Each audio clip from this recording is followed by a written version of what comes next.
तो चलिए अब हम चलते हैं। जो हमने कैश फ्लो स्टेटमेंट समझा था उसी का कुछ और एग्जांपल समझेंगे। कैश फ्लो स्टेटमेंट के, बैलेंस शीट के, और जो फाइनेंशियल स्टेटमेंट है प्रॉफिट एंड लॉस, उसी का मैं आपको, जैसे मैंने आपको एक दो कंपनी के अच्छे एग्जांपल दिए थे, तो हमको समझ गया कि कैसे वो कैश फ्लो एक्चुअली में उसके है, या फिर क्यों वो कंपनियां आज भी लाइव है मार्केट में, क्यों वो कंपनियां आज भी 20-20 साल के बाद, 15-15 साल के बाद आज भी वो कंपनी जिंदा है।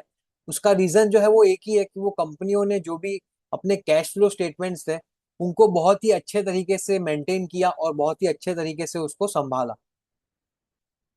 तो मैं आपका जो हमने जो प्रीवियस सेशन में हमने सीखा वो उसको एक और बार गो थ्रू करवा देता हूँ कि जब भी कैश कंपनी में आए ऑपरेटिंग एक्टिविटी के लिए, तो वो कैश फ्लो जो भी होगा वो ऑपरेटिंग एक्टिविटीज में रिकॉर्ड होगा। हमने तीन cash flow from operating activities, cash flow from financing activities and cash flow from investing activities, ये तीनों चीजें समझी थी कि जब भी कैश कंपनी में आएगा ऑपरेटिंग एक्टिविटी के लिए तो वो हम उसको इंक्रीज करेंगे, और जब भी कंपनी में जो भी कैश फ्लो है वो जाएगा, वो कैश कंपनी से जाएगा ऑपरेटिंग एक्टिविटी के लिए, तो हम उसको डिक्रीज करेंगे। तो अभी आपके सामने कुछ एक एग्जांपल लेके आया हूँ रिलायंस कम्युनिकेशन का।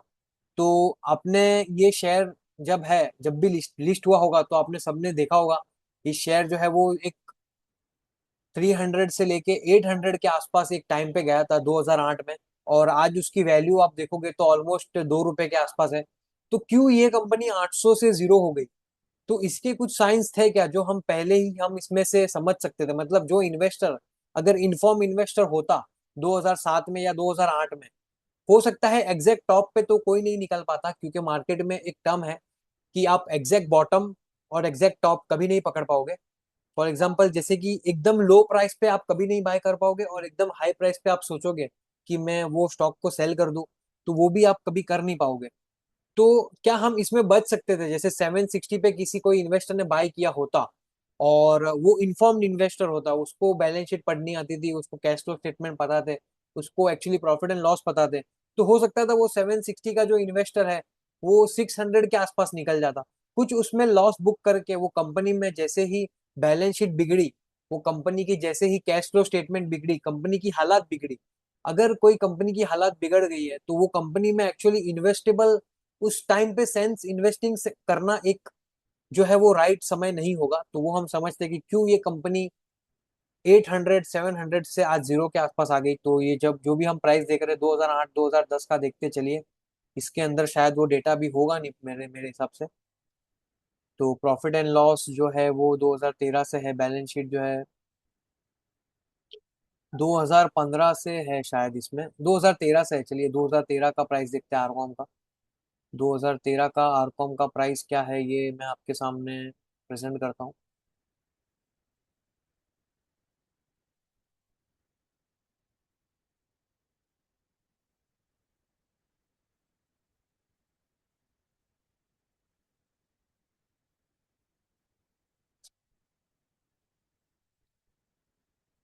ये रहा 2013 का टाइम उसमें, 2008।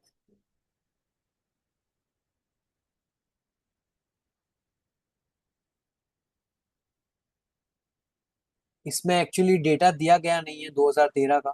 एक्चुअली में जो इसमें डेटा है स्क्रीनर डॉट इन हम जो यूज कर रहे हैं उसमें 2007 2008 का शायद डेटा नहीं है, इसीलिए हम इसको चेक नहीं कर पा रहे। चलिए देखते कोई और वेबसाइट पे इसका डेटा हो। रिलायंस रिलायंस कम्युनिकेशन थी शायद ये।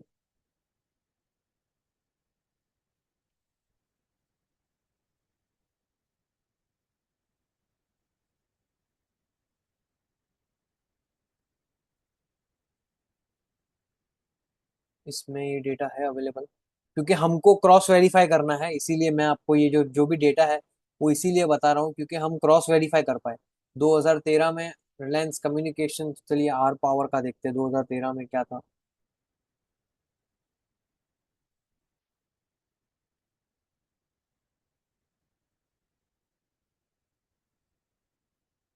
रिलायंस कम्युनिकेशन,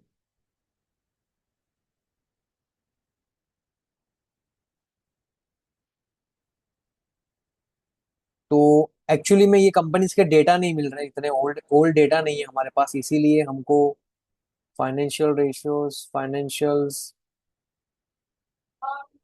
वो कब तक के मिलेंगे, ये नहीं मिलेंगे हमको, शायद 2011 2021 के ही है इसके पास भी। तो यहाँ पे हमारे पास एक्चुअली में डेटा अवेलेबल नहीं है, जिसके कारण हम आपको समझा नहीं पा रहे। लेकिन मैं आपको इतना क्लियर कर सकता हूँ कि ये कंपनी में एक्चुअली में कुछ ना कुछ उस बैलेंस शीट में बदला होगा। आप देखिए ये कंपनी की बैलेंस शीट देखिए, समझिए फॉर एग्जांपल हमारे पास वो डेटा था, और 2013 में इसकी बैलेंस शीट देखिए, 15,000 करोड़ का रिजर्व है कंपनी के पास। कंपनी के पास 15,000 करोड़ का रिजर्व है। एक्चुअली में हमारे पास उस स्टॉक प्राइस का डेटा नहीं है अभी, इसीलिए मैं आपको स्टॉक प्राइस का डेटा नहीं बता पा रहा। लेकिन हम समझ रहे हैं कि हम 2013 में इन्वेस्टिंग करते हैं, और हम इसमें बैलेंस शीट देखते हैं, तो हम कैसे इन्फॉर्म्ड इन्वेस्टर बन सकते थे। तो 2013 में इसका 16,000 करोड़ का इसका जो रिजर्व है वो है। और बोरोइंग्स देखिए, आपने देखा कोई भी कंपनी, जो हमने आईटीसी का डिस्कशन किया, जो हमने रिलायंस का किया, ब्रिटानिया का किया, बाटा का किया, कोई भी कंपनी आपने देखा नहीं होगा जिसका रिजर्व जितना है उससे ज्यादा बोरोइंग्स हो। और इस कंपनी का देखिए 15,000 करोड़ का रिजर्व है और 27,000 करोड़ का बोरोइंग है। मतलब मेरे अकाउंट में मेरे पास 15,000 रुपए है, और मुझे जो दूसरों को देने हैं, मेरी जो मेरा कर्जा है वो 30,000 करोड़ के आसपास है। तो ऐसे टाइम पे ये हमको बैलेंस शीट देख के समझ रहा है कि ये कंपनी की हालात इतनी अच्छी नहीं है। एक्चुअली में ये कंपनी में इन्वेस्टेबल नहीं है, क्योंकि ये बैलेंस शीट देख के ही हमको पता चल रहा है कि जो कंपनी के पास 15,000 करोड़ का रिजर्व है और 30,000 करोड़ का उसका बोरोइंग्स है, तो वो कंपनी कैसे सस्टेन कर पाएगी। और चलिए समझिए कि वो सस्टेन भी कर ली, तो वो इंडस्ट्री में, वो बिजनेस में अगर कोई डाउन साइकिल आया, या फिर ऐसा कोई फेज आया कि जिसमें वो बिजनेस जो है अच्छा नहीं कर रहा, तो कैसे वो अपने डेली टू डेली जो अपने खर्चे हैं उसको मेंटेन करेगी। 30,000 करोड़ का बोरोइंग होगा, तो सिंपल मीनिंग है कि जो इसका इंटरेस्ट है, कंपनी को जो भी इंटरेस्ट आएगा वो भी ज्यादा आएगा। तो इतना अगर इंटरेस्ट आएगा ज्यादा, तो एंड ऑफ द डे उसके कैश जो है वो खत्म हो जाएंगे, और कैश खत्म होगा तो कंपनी बैंकरप्ट हो जाएगी। तो यहाँ पे 15,000 करोड़ का जो रिजर्व है वो है, और 27,000 करोड़ का उसमें बोरोइंग्स है। CWIP देखिए, इसने 30,000 करोड़ का किया है। अभी हमको पता चल रहा है कि कंपनी ने प्लांट लगाया, अच्छी बात है कंपनी ने प्लांट लगाया, लेकिन कंपनी ने अपनी लिमिट के ऊपर काम किया। कंपनी ने देखिए क्या किया, एक ही साथ में डबल बोरोइंग्स करके 30,000 करोड़ का प्लांट लगा दिया कंपनी ने। और ये अगर 30,000 करोड़ का प्लांट लगाया होता और उसकी बोरोइंग्स कंट्रोल में होती, तो एक बार हम इसमें शायद इन्वेस्ट भी करते। लेकिन 30,000 करोड़ का फिक्स एसेट्स परचेस करना, उसके सामने डबल बोरोइंग्स जनरेट करना, डबल कर्जा करके कोई इन्वेस्टमेंट करना, वो एडवाइजेबल और वो इन्वेस्टेबल एक्चुअली में नहीं होता। इन्वेस्टिंग देखिए सबका, हर एक इन्वेस्टर का अपना अपना तरीका है इन्वेस्ट करने का। हम जो है वो यहाँ पे इन्वेस्टिंग करते, लेकिन 30,000 करोड़ का CWIP पे जब इन्वेस्टमेंट करूंगा मैं, और जब मेरा बोरोइंग्स इतना हो जाएगा डबल, रिजर्व्स के भी डबल मेरा बोरोइंग हो, तो वो कंपनी को बहुत एक ऐसे फेज में लेके जाएगा कि जहाँ पे उसके पास कोई ऑप्शन नहीं होगा बैंकरप्ट होने के अलावा। तो यहाँ पे देखिए, ये इसकी बैलेंस शीट देखिए, 2013 की हम इसकी कैश फ्लो स्टेटमेंट देखते हैं, तो देखिए 10,000 करोड़ का इन्वेस्टमेंट किया और 10,000 करोड़ की फाइनेंस एक्टिविटी हुई 2013 में। क्या किया उसने, प्रोसीड्स फ्रॉम बोरोइंग्स, 12,000 करोड़ का कर्जा किया। 12,000 करोड़ का कर्जा करके उसने 10,000 करोड़ का प्लांट लगाया। ठीक है, अच्छी बात है, ये काम किया होता तो अच्छी बात है कि उसने जो है उसका बोरोइंग्स बढ़ाया और इन्वेस्टिंग किया। लेकिन सामने आप देखोगे तो इसकी बैलेंस शीट में हमको पता चल रहा है कि ये कंपनी ने पहले भी इतना सारा कर्जा लिया था, और अभी और कर्जा ले रही है, और नए प्लांट लगा रही है। लेकिन अभी जो है वो एक्चुअली जो वाटर है वो सी लेवल के ऊपर है। मतलब 15,000 करोड़ का उसके पास एसेट्स है, समझिए कि रिजर्व्स है, और 30,000 करोड़ की बोरोइंग है। तो ये एक अच्छी बैलेंस शीट नहीं है, हमको यहाँ पे पता चल रहा है। और यहाँ पे देखिए 27,000, फिर 16,000, 17,000 करोड़ का रिजर्व पे 33,000, 2015 में इसने और बोरोइंग की, और कंपनी कर्जा कर रही है, देख रहे हो। 15,000 करोड़ का एसेट्स इसने लगाया, फिक्स एसेट्स लगाया, लेकिन ये जो कर रही है ये पूरा बोरोइंग कर रही है, और बोरोइंग उसके लिमिट के बाहर कर रही है। 17,000 करोड़ के सामने अगर वो 17,000 करोड़ का ही अगर बोरोइंग्स क्रिएट करती, या 15,000 करोड़ का ही बोरोइंग क्रिएट करती, तो एक बार हम इसमें सोच सकते थे इन्वेस्ट करने के लिए। लेकिन ये तो उसके डबल अमाउंट के आसपास का बोरोइंग क्रिएट कर रही है। और इसका इम्पैक्ट क्या होगा मैं आपको प्रॉफिट एंड लॉस में बताता हूँ यहाँ पे, कि देखिए 33,000 करोड़ का उसने इतना रिजर्व किया 2000, हम कहाँ पे है 2015 में। 2015 में उसका इंटरेस्ट कॉस्ट देखिए, सिंपली आप देखिए 500 करोड़ का इंटरेस्ट कंपनी का 2013 में था, जबकि उसने वो टाइम पे इतना रिस्क लिया था, इतना इन्वेस्टमेंट किया था। एक्चुअली में बिजनेस को रिस्क लेना चाहिए, लेकिन वो रिस्क भी कैलकुलेटेड रिस्क होना चाहिए। ऐसा नहीं हो कि बिजनेस इतना रिस्क ले कि वो बिजनेस ही ना बचे। तो उसी टाइम पे रिलायंस कम्युनिकेशन ने एक ऐसा काम किया कि उसने बिजनेस में रिस्क तो ली, लेकिन एक्चुअली में अबाव लिमिट उसकी रिस्क ले ली। जिसका कारण क्या हुआ देखिए, 585 करोड़ का इंटरेस्ट, 585 करोड़ का इंटरेस्ट आज 2015 में 1000 करोड़ का हो गया। इंटरेस्ट कॉस्ट डबल हो गया। और समझिए यही टाइम पे अगर उसमें जो है सेल्स नहीं होती कंपनी की, कंपनी का प्रॉफिट नहीं आता, तो क्या होता? कंपनी डबल, बोलते कि जब आप एक कार्ड रखोगे, कार्ड अपने बचपन में कार्ड्स प्ले किए होंगे, जब भी आप एक कार्ड होता है, वो कार्ड का हमने एक ट्रायंगल बनाते हैं, मतलब हम बिल्डिंग बनाते हैं। तो अगर एक कार्ड को हम हिला दें नीचे से, तो कैसे पूरे कार्ड जो होते हैं वो सब बिखर जाते हैं। तो रिलायंस इंडस्ट्रीज, जो रिलायंस कम्युनिकेशन है, उसने कुछ ऐसा ही किया कि उसके एक्चुअली में वो टाइम पे हुआ क्या कि उसके सेल्स तो बढ़े नहीं, कंपनी ने एक्चुअली उसके सेल्स बढ़े नहीं, और बहुत सारा ज्यादा इंटरेस्ट बोरोइंग कर ली थी। उसके कारण उसके इंटरेस्ट कॉस्ट चले गए, इंटरेस्ट में पैसा चले गया, कंपनी में सेल्स नहीं हुआ, तो प्रॉफिट आया नहीं। ये सब इफेक्ट उसके कैश फ्लो पे पड़ा, और कंपनी एक्चुअली में कैश क्रंच में आ गई। और जिसका आपको जो आउटपुट है, जो उसका आपको देखने मिला, उसके शेयर प्राइस में देखने मिला कि कैसे 700-800 करोड़, 700-800 करोड़ का जो प्राइस था, वो आज ऑलमोस्ट जीरो हो गया। तो यहाँ पे आप देखिए, इंटरेस्ट कॉस्ट देखो, 500 करोड़, 600 करोड़, 1000 करोड़, 2000 करोड़, 3000 करोड़, 3-3 हजार करोड़ का इंटरेस्ट दे रही है कंपनी। ये क्यों हुआ पता है? क्योंकि यहाँ पे देखो, अब आपका बोरोइंग देखो कितना बढ़ते जा रहा है। ये एक्चुअली में आउट ऑफ कंट्रोल बोरोइंग है, और इतना बोरोइंग कोई कंपनी को करना नहीं चाहिए। CWIP कर रही है, बट ऑब्वियस कंपनी प्लांट लगा रही है, लेकिन हमको ऐसी कंपनी में प्लांट लगा के इन्वेस्ट नहीं करना जो अपनी रिजर्व्स के डबल इन्वेस्टमेंट करे। उसमें हमको एक्चुअली इन्वेस्टमेंट करना ही नहीं है। हमारा ये फिलोसॉफी है कि हम कंपनी में जो भी है वो पहले रिजर्व्स देखेंगे, और कंपनी हम चाहेंगे उसमें फिक्स एसेट्स लाए, कंपनी प्लांट में इन्वेस्टमेंट करे, लेकिन इन्वेस्टमेंट उतना ही करे जितना वो उसको कंट्रोल कर सकती है। उसका एक्चुअली में उसके रिजर्व्स होने चाहिए उतने। यहाँ पे देखो डबल है एक्चुअली। तो ये एक कोई इन्वेस्टेबल नहीं है। यहाँ पे उसके कैश फ्लो भी देखोगे तो आप यहाँ पे देखो, ऑलमोस्ट कंपनी 1800 करोड़ का कैश इसने नेट कैश फ्लो हुआ है, लेकिन क्या हुआ है, इसने कंपनी ने बोरोइंग्स उठाई है, इसीलिए कैश फ्लो इतना है। यहाँ पे देखो, इन्वेस्टिंग से पैसे गए, इससे कुछ पैसे बने नहीं इतने, और फाइनेंसिंग हुई, net cash flow minus minus minus minus. देख रहे हो कैसे कंपनी कंटिन्यूज अपनी इन्वेस्टिंग तो कर रही है, लेकिन वो इन्वेस्टिंग को फाइनेंस से बोरो कर रही है, और फाइनेंस भी कंटिन्यूज लोन ले रही है। तो ये एक बहुत ही बेकार, कहूंगा मैं, कैश फ्लो स्टेटमेंट है उसका। उसकी बैलेंस शीट भी एकदम ऐसे कोई सिचुएशन में नहीं है कि हम इसमें इन्वेस्ट करें। और उसके प्रॉफिट एंड लॉस भी देखो आप, 35% तो कर रही है कंपनी, प्रॉफिट तो कमा रही है, लेकिन आप उसी समय अगर आप देखोगे तो कंपनी के शायद रिसीवेबल्स भी बढ़ गए होंगे। अदर एसेट्स में अगर हम देखें 2015 में, तो देखिए, ट्रेड रिसीवेबल्स, अदर एसेट्स में कंपनी, मैंने आपको बताया था कि अदर एसेट्स में क्या क्या आएंगे। इन्वेंटरीज जो कंपनी बनाने के लिए रखती है, ट्रेड रिसीवेबल्स। ट्रेड रिसीवेबल्स मतलब हमने कुछ माल बेचा और उसका पैसा अभी तक आया नहीं है, तो वो ट्रेड रिसीवेबल्स में जाएगा।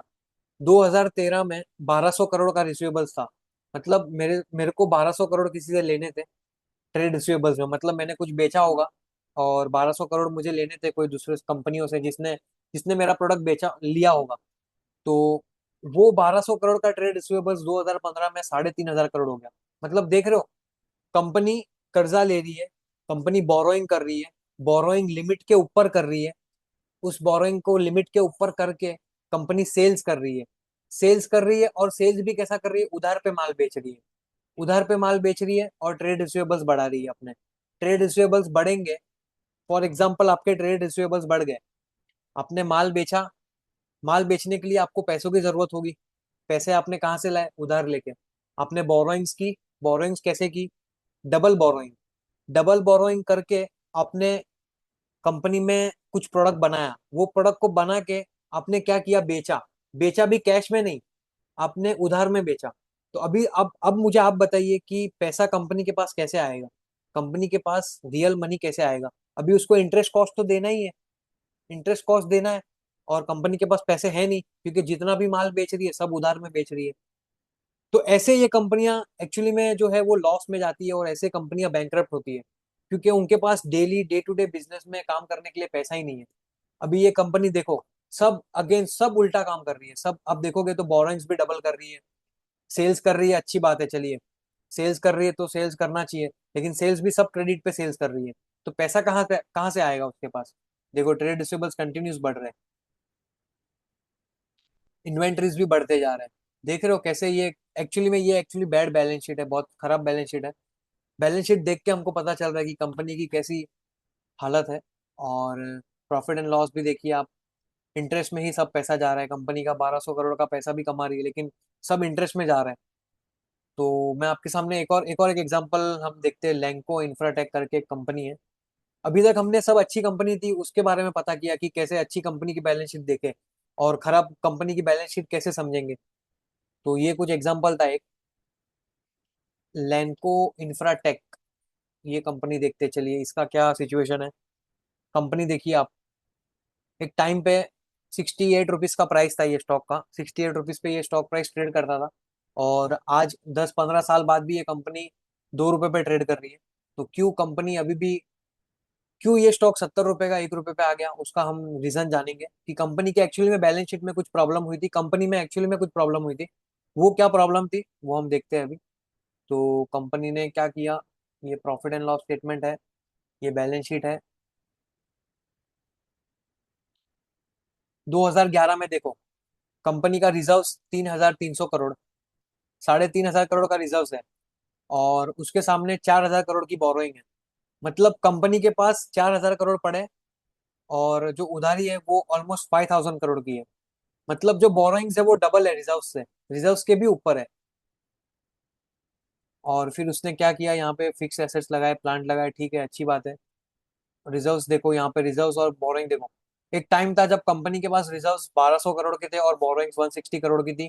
तब ये कंपनी एक अच्छे सिचुएशन में थी, और तभी वो इन्वेस्टमेंट भी कर रही थी, तभी ये इन्वेस्टेबल थी। और फिर उसके बाद देखिए, 1,400 करोड़ का रिजर्व्स है और 500 करोड़ की बोरोइंग होगी। यहाँ पे 2008 में कंपनी ने बोरोइंग बढ़ाई, 2009 में क्या किया देखिए, 1,600 करोड़, रिजर्व्स तो बढ़ गए, लेकिन सामने बोरोइंग देखिए, बोरोइंग भी बढ़ गई, 1,400 करोड़ की रिजर्व हो गई। यहाँ तक तो ये कंपनी सही थी, यहाँ तक उसके सिचुएशन बराबर थे कि कंपनी में एक्चुअली में कंट्रोल में थे उसके कॉस्ट, जो भी उसके रिजर्व्स है और बोरोइंग्स है वो सेम थे ऑलमोस्ट। 2010 में देखिए क्या हुआ, कंपनी की जो रिजर्व्स है वो 2,900 करोड़ है, और 2,700 करोड़ उसकी बोरोइंग है, अभी भी ठीक है। उसके बाद देखिए, 3,000 करोड़, 4,000 करोड़, 3,500 करोड़, 4,500 करोड़, मतलब कंटिन्यूस बोरोइंग बढ़ती जा रही है। और यहाँ पे कंपनी की जो हालत है वो एक्चुअली में हेल्थ है जो खराब हो गई है। उसके बाद क्या कर रही है, फिक्स एसेट्स तो बढ़ा रही है, ठीक है फिक्स एसेट्स बढ़ा रही है, नए प्लांट लगा रही है, अच्छी बात है, लेकिन लिमिट के बाहर बोरोइंग करके प्लांट बढ़ा रही है। तो इसका जो रीजन होगा, इसका जो कारण होगा, वो इंटरेस्ट कॉस्ट में हमको देखने मिलेगा। तो अभी हम चलिए चेक करते हैं इसका interest cost profit and loss में। इंटरेस्ट कॉस्ट देखिए, 4 करोड़ का इंटरेस्ट था उसका, मतलब 2006 में जब उसकी बोरोइंग्स इतनी नहीं थी, उधारी कंपनी पे नहीं थी, तो 4 करोड़ का इंटरेस्ट था। और जब इतना ज्यादा कर्जा ले लिया कंपनी ने, इतना ज्यादा डेट ले लिया, तो 4 करोड़ से उसकी जो बोरोइंग्स है वो देखो 100 करोड़ पे आ गई। मतलब 4 करोड़ का इंटरेस्ट देना पड़ता था हर साल, और अभी ऐसा सिचुएशन आ गया है कि 100 करोड़ का इंटरेस्ट देना पड़ रहा है। और ये 100 करोड़ का इंटरेस्ट कंपनी कहाँ से लाएगी, अगर कंपनी के सेल्स अच्छे नहीं हो रहे? कंपनी जो भी सेल कर रही है वो सब उधारी में कर रही है, कंपनी के पास पैसा रियल आ ही नहीं रहा। कंपनी के पास रियल पैसा नहीं आ रहा और उसको किसी को देना है, तो वो कंपनी पैसा कहाँ से लाएगी? तो कंपनी फिर ऐसे इसी तरीके से बैंकरप्ट होती है, और इसी तरीके से ये शेयर्स जो है वो 70 रुपए के 7 रुपए पे आ जाते हैं। तो यही कारण होता है क्यों कंपनी के स्टॉक प्राइस जो है वो इतने नीचे आए। इसी का उल्टा भी हो सकता था कि स्टॉक मार्केट में समझिए कोई क्रैश आया है और करेक्शन है, रिसेशन का फेज है, और कोई एक कंपनी है जो उसके सिचुएशन बहुत अच्छे है, उसकी फाइनेंशियल कंडीशन बहुत अच्छी है, कंपनी की 4,000 करोड़ की रिजर्व्स है, और सामने बोरोइंग्स कुछ भी नहीं है, और कंपनी अच्छा सेल्स भी कर रही है। लेकिन यही साल क्या हुआ कि पूरा मार्केट, पूरी इकोनॉमी खराब होने के कारण जो स्टॉक प्राइस है वो नीचे आया। तो इस टाइम पे हमको इन्वेस्टमेंट करना है कंपनी को। इन्वेस्टमेंट क्यों करना है वो हम उसको बैलेंस शीट को पढ़ के देखेंगे, कि वो कंपनी की बैलेंस शीट देखोगे आप, तो उसमें बोरोइंग्स नहीं है, कंपनी के ऊपर इतना कर्जा नहीं है, और कंपनी के पास बहुत सारा कैश पड़ा है। तो हो सकता है वो जो मंदी है, वो जो रिसेशन है वो 1-2 साल चलेगा। उतना कंपनी के पास पैसा पड़ा है कि वो 1-2 साल अगर उसका धंधा अच्छा भी ना हो, तो वो उसके खुद के पैसों से वो सस्टेन कर पाएगी। तो वैसे टाइम पे हम इन्वेस्टमेंट करते हैं, और फिर जब कंपनी जो उसके रिसेशन टाइम से कंपनी में मार्केट में बुल फेज आता, तो वो 7 रुपए का स्टॉक 70 रुपया भी होता था। तो 7 रुपीज का स्टॉक 70 इसीलिए होता है कि उस कंपनी की फाइनेंशियल सिचुएशन अच्छी होती है, और यही सब कारण होता है कि कंपनी क्यों बैंकरप्ट होती है। तो यहाँ पे देखोगे आप एग्जाम्पल, कि 4 करोड़ की जो रिजर्व्स थी कंपनी की, जो 4 करोड़ की बोरोइंग्स थी, 4 करोड़ का इंटरेस्ट था, वो इंटरेस्ट 200 करोड़ का हो गया 2010 में। 2011 में कोई इन्वेस्टर आता और ये कंपनी की बैलेंस शीट को देखता, तो उसको पता चलता कि 4 करोड़ की बोरोइंग आज 400 करोड़ की हो गई है। मतलब कंपनी को इतना इंटरेस्ट देना पड़ रहा है कि कंपनी के पास ये पैसा आएगा कहाँ से, अगर ये पैसा कंपनी अच्छा बिजनेस नहीं करेगी। बट ऑब्वियस है कि यहाँ पे कंपनी बिजनेस नहीं कर रही, इतना कुछ अच्छा काम नहीं कर रही। हमको एक्चुअली इन्वेस्टमेंट उसी कंपनी में करना है जिसकी बोरोइंग्स एक लिमिट तक हो। फॉर एग्जाम्पल, कोई कंपनी के पास 1000 करोड़ की रिजर्व्स है, तो हम उसमें तब तक इन्वेस्ट करेंगे जब तक उस कंपनी की बोरोइंग्स 1000 करोड़ तक है। मतलब मेरे जेब में 1000 रुपया है, तो मैं 1000 रुपये तक ही कर्जा लूंगा। अगर मेरे पास 1000 रुपया है और मैं 5,000 की उधारी ले लूं, बोरोइंग्स बढ़ा दूं, तो अब ये पैसा मेरे लिए एक्चुअली में इन्वेस्टेबल नहीं है, या फिर इन्वेस्टर को ऐसी कंपनियों में इन्वेस्टमेंट नहीं करना चाहिए। तो ये देखिए 300 करोड़ का उसका इंटरेस्ट हुआ। प्रॉफिट एंड लॉस देखो आप, पूरा प्रॉफिट उसका जो है, कंपनी ने सेल्स तो किया, प्रॉफिट तो कमाया, लेकिन पूरा प्रॉफिट इंटरेस्ट में चले गया। और जो भी इंटरेस्ट में आधा पैसा चले गया, तो पैसा बचा नहीं। और उसके बाद जो भी सेल किया वो क्रेडिट में किया। क्रेडिट में मतलब उधारी पे सेल्स किया, तो कंपनी के पास पैसा एक्चुअली में है नहीं, इसीलिए ये कंपनी बैंकरप्ट हो गई। और यहाँ पे देखिए बोरोइंग्स एक्चुअली में बढ़ते जा रहे हैं। तो आप 2010 में, 2011 में भी ये कंपनी से निकल सकते थे। अगर मैं इसके चार्ट निकालूं, एक्चुअली में इसके चार्ट भी शायद है नहीं, 2010 2011 के इसके चार्ट शायद होंगे तो पता नहीं। ये देखो 2010 में 70 रुपए पे स्टॉक था।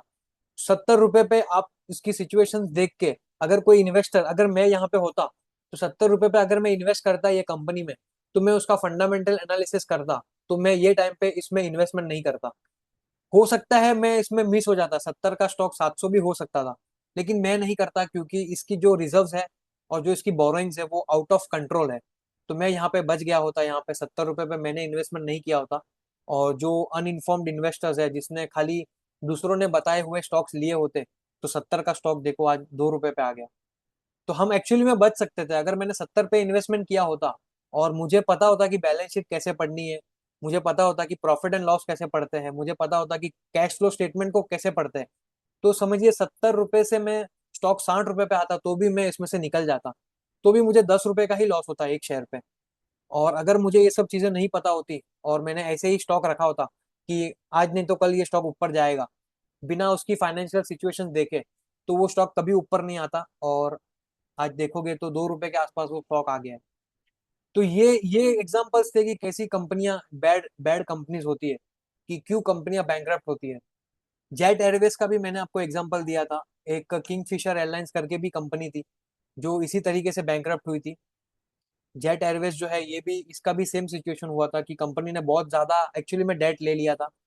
और काम तो कर रही थी कंपनी, लेकिन क्या होता है कि एक बिजनेस है, मैं आपको समझाता हूँ, एक एग्जांपल देता हूँ। एक बिजनेस है जिसके ऊपर इतना कर्जा नहीं है, और वो सेल्स उस साल नहीं करे ना, और उसके पास इतना बोरोइंग्स ना हो, और एक लेवल के आसपास उसके पास कैश हो, तो वो 1-2 साल सस्टेन कर सकती है अगर वो बिजनेस में कुछ साइकिल में डाउनटर्न आए। और ऐसी कंपनी जिसमें कैश नहीं है, जिसके पास उसकी बैलेंस शीट स्ट्रांग नहीं है, जिसके पास उसका रिजर्व्स नहीं है, तो वो कंपनी क्या होगा, वो कंपनी बैंकरप्ट हो जाएगी। जब जो बिजनेस है उसमें कुछ एक फेज आता है, हर हर टाइम बिजनेस में अपसाइड नहीं होती। हो सकता है वो उस टाइम पे उस कंपनी के 2-3 साल सेल्स ना हो, प्रॉफिट ना हो। तो अगर प्रॉफिट नहीं हो रहा तो ठीक है, मेरे पास पैसे पड़े हैं, तो मैं, हो सकता है मैं उसको मेंटेन कर पाऊँ। लेकिन अगर सेल्स नहीं हो रहा और मुझे बोरोइंग्स मेरी इतनी है, मुझे कर्जा देना है, मुझे इंटरेस्ट कॉस्ट चुकाने हैं, मेरे पास एक्चुअली में पैसे भी नहीं है, मेरे पास बिजनेस में, मैंने पिछले 5-10 साल से बिजनेस कर रहा हूँ और मेरे पास पैसे भी नहीं है, तो मैं वो एक्चुअली सस्टेन नहीं कर पाऊंगा, मैं वो बिजनेस में रह नहीं पाऊंगा। और जबकि मेरा कॉम्पिटिटर जो है वो रह लेगा, क्योंकि उसके पास पैसे है, उसके पास रिजर्व्स है। तो इसीलिए हमको एक्चुअली कैश फ्लो स्टेटमेंट को देखना, हमको बैलेंस शीट को देखना, और हमको प्रॉफिट एंड लॉस स्टेटमेंट को देखना बहुत जरूरी है। और हम आगे भी समझेंगे कैसे हम ये तीनों चीजों को, profit and loss, balance sheet और कैश फ्लो स्टेटमेंट, तीनों को मिक्स करके हम इन्वेस्टमेंट डिसीजन लेंगे। तो यहाँ पे चलिए सीमेंस जो एक कंपनी है उसका कुछ balance sheet cash flow statement देखते हैं। तो सीमेंस इंडिया बैलेंस शीट, यहाँ पे देखो 2020 में ये कंपनी में डाउनफॉल आया। 2020 में कंपनी देखो, इसका शेयर प्राइस देखोगे आप तो 2020 में ये स्टॉक ऑलमोस्ट 2000 से ये स्टॉक 1000 रुपए पे आ गया था, मतलब ऑलमोस्ट 50% आधा हो गया था वहां से। और वो टाइम पे मैं इसमें इन्वेस्टमेंट करता तो यहाँ पे देखो 2020 में इसकी क्या फाइनेंशियल सिचुएशन थी कि जो रिजर्व्स है वो 10,000 करोड़ पे है, और बोरोइंग्स देखो 200 करोड़ है। अभी ये कंपनी इतनी स्ट्रांग है, देखो कोई बोरोइंग नहीं है कंपनी के ऊपर, और रिजर्व्स भी बहुत सारे बहुत ज्यादा है, फिक्स एसेट्स भी है, तो ये कंपनी इन्वेस्टेबल थी। तो मैं इसमें इन्वेस्ट करता वो टाइम पे। आधा हो गया शेयर प्राइस, कोई बात नहीं, कंपनी की बैलेंस शीट बिगड़ी नहीं है, कंपनी के फाइनेंशियल सिचुएशन अभी तक बिगड़े नहीं है। 2020 में देखो इसके प्रॉफिट्स देखो देखो 10% पे है, 10% कंटिन्यूस मार्जिन कमा रही है जो कंपनी। उसकी अर्निंग पर शेयर मैंने आपको बताया था, उसकी ईपीएस बढ़नी चाहिए, 25, 30, 21, 30 कंटिन्यूस ईपीएस बढ़ रहा है। तो आपको ये इसमें इन्वेस्टमेंट करना चाहिए था। यहाँ पे इसकी कैश फ्लो स्टेटमेंट देखो 2020 में, तो कंपनी ने 700 करोड़ का cash flow from operating activities से बढ़ाया। 2020 में उसको प्रॉफिट कितना हुआ था, 2020 में 1000 करोड़ का उसका ऑपरेटिंग प्रॉफिट था, और उसकी जो बोरोइंग्स थी वो 700 करोड़ थी, मतलब cash flow from operating activity 700 crore. तो 1000 करोड़ का प्रॉफिट किया और 700 करोड़ का रियल कैश आया, देख रहे हो 70% कैश कन्वर्जन, मतलब 70% आपका पैसा कन्वर्ट हो रहा है। फिर उसमें से उसने कुछ इन्वेस्टमेंट करके पैसे आए होंगे कंपनी के पास, उसने कुछ फाइनेंसिंग की, तो उससे उसके 400 करोड़ रुपए कुछ गए, और उसकी net cash flow 1000 crore plus में। तो ये कैश फ्लो स्टेटमेंट को मैंने आपको समझाया, आपको बैलेंस शीट समझाई, और कुछ एग्जांपल्स आपको मैंने प्रॉफिट एंड लॉस के दिए। तो यही मेरा एक्चुअली में यहीं पे हमारा ये जो आज का सेशन है वो खत्म होता है। और हमने सीखा कि कैसे हम cash flow statement, balance sheet और प्रॉफिट एंड लॉस तीनों को मिक्स करके हम एक इन्वेस्टमेंट डिसीजन ले सकते हैं। देखिए इन्वेस्टिंग डायरेक्टली भी आप कर सकते हो, आप डायरेक्टली भी इन्वेस्ट करके छोड़ सकते हो, लेकिन वो होप होगी, मतलब कि आपने इन्वेस्टमेंट किया, आप सोच रहे हो कि बढ़ जाएगा आज नहीं तो कल बढ़ जाएगा, एक वो है। और एक दूसरा है कि आपने इन्वेस्टमेंट किया और उसमें आपने सोच समझ के इन्वेस्टमेंट किया, आपने रिसर्च किया और प्रॉपर इन्वेस्टमेंट किया, फिर भी आपने इन्फॉर्म डिसीजन लिया। तो ये मैंने आपको यहाँ पे, हमारी ये स्लाइड खत्म होती है। और एक्चुअली मैंने आपको चैप्टर 6 भी यहाँ पे कंप्लीट कर दिया है कि कैसे आप ये तीनों चीजों को आप एक साथ में मिक्स कर सकते हो। जैसे फाइनेंशियल सिचुएशंस जो है, स्टेटमेंट जो है वो cash flow statement, profit and loss statement और बैलेंस शीट तीनों को मिक्स करके, जैसे the P&L statement shows how much the company earned but the revenue how much the company expend, balance sheet shows the detail the company assets and liabilities. Let's go through some examples, मतलब मैंने आपको समझा दिया। Actually में ये slides को मैंने आपको प्रैक्टिकल में पूरा समझा दिया है, तो ये स्लाइड्स एक्चुअली में कुछ ज्यादा एड ऑन आपको करेंगे नहीं। तो 6.3 लेट्स गो, स्क्रीनर.इन पे हमने एग्जांपल समझ लिए। अभी हम नेक्स्ट सेशन में समझेंगे फाइनेंशियल रेशियोज, और उसके बाद भी हम समझेंगे और भी बहुत सारे एग्जांपल्स लेंगे। ब्रीफ ऑन फाइनेंशियल स्टेटमेंट्स मैंने हम यहाँ पे कंप्लीट कर दिया है। तो थैंक यू गाइस, मिलता हूँ मैं आपको एक नेक्स्ट सेशन में।